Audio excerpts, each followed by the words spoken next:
High বন্ধুরা, দেখো আমরা ছোটখাটো একটা অনুষ্ঠান করেছে, কাকিমাই করে সবকিছু সব কাকিমা। তারপর অনিমাদি এসছে, অনিমাদি হাতে হাতে গুছিয়ে সব কিছু করে দিয়েছে, শুধু আমি কিছু করিনি। তো মোটামুটি না গো, আমি সত্যি আমি কিচ্ছু করিনি, না না আমি কিছু করিনি, সব অনিমাদি আর কাকিমা। কাকিমা বেশি করেছে, তো কাকিমা রান্নাঘরে গেছে। তো দেখো, এই দেখো আমাদের সব যাকে খেতে দেওয়া হয়েছে, এই যে একটা ছোট্ট বোন হয় আমাদের। তো ও সামনে এবার বেবি হবে একটা, এই জন্য ওকে একটু ছোট্ট করে ও একটা খাওয়া দাওয়া অনুষ্ঠান করেছি আমরা সবাই মিলে, মেয়েরা মিলে। এই পাশে যে বসে আছে ওটা হচ্ছে ছেলে, আর পাশে দাঁড়িয়ে আছে ওটা হচ্ছে আমার মেয়ের মতন। এই বাড়ি না, পাশের বাড়ি এক দিদির ছেলের বউ। দেখে নাও, এই যে রুনুদি, সবাই চেনো, আর আমাকে তো চেনো।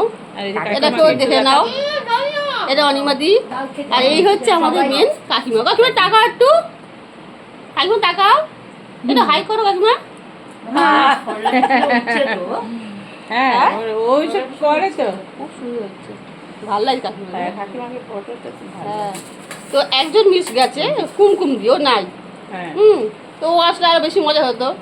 তো যাই হোক, গিয়ে কেমন লাগছে কমেন্ট করে বলো। হ্যাঁ, এই যে তবে পটল ভাজা দেবো, কুমড়ো ভাজা, বেগুন ভাজা না কি করেছে, কুমড়ো ভাজা দেবো, বেগুন ভাজা আছে আমি দিচ্ছি, বেগুন ভাজা দেবো। তোরিয়ে কে না না, ওই ভিডিওটা করে এটা ছাড়বো। বলো না বৌদি, আমি এনে দিচ্ছি।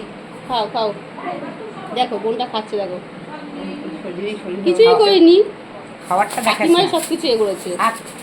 খাবারটা দেখো, ছেড়ে দে খাবারটা দেখো। আর পুচকি আমাদের সুন্দরী বউটা এক করে দাঁড়িয়ে আছে, ঠিক আছে? ও সামনে আসবে না, ও খালি হাসবে, ও আর কিছু হাসবে। বেগুন ভাজা দিব বাবা। হ্যাঁ হ্যাঁ দেবে, বেগুন ভাজা খাবে।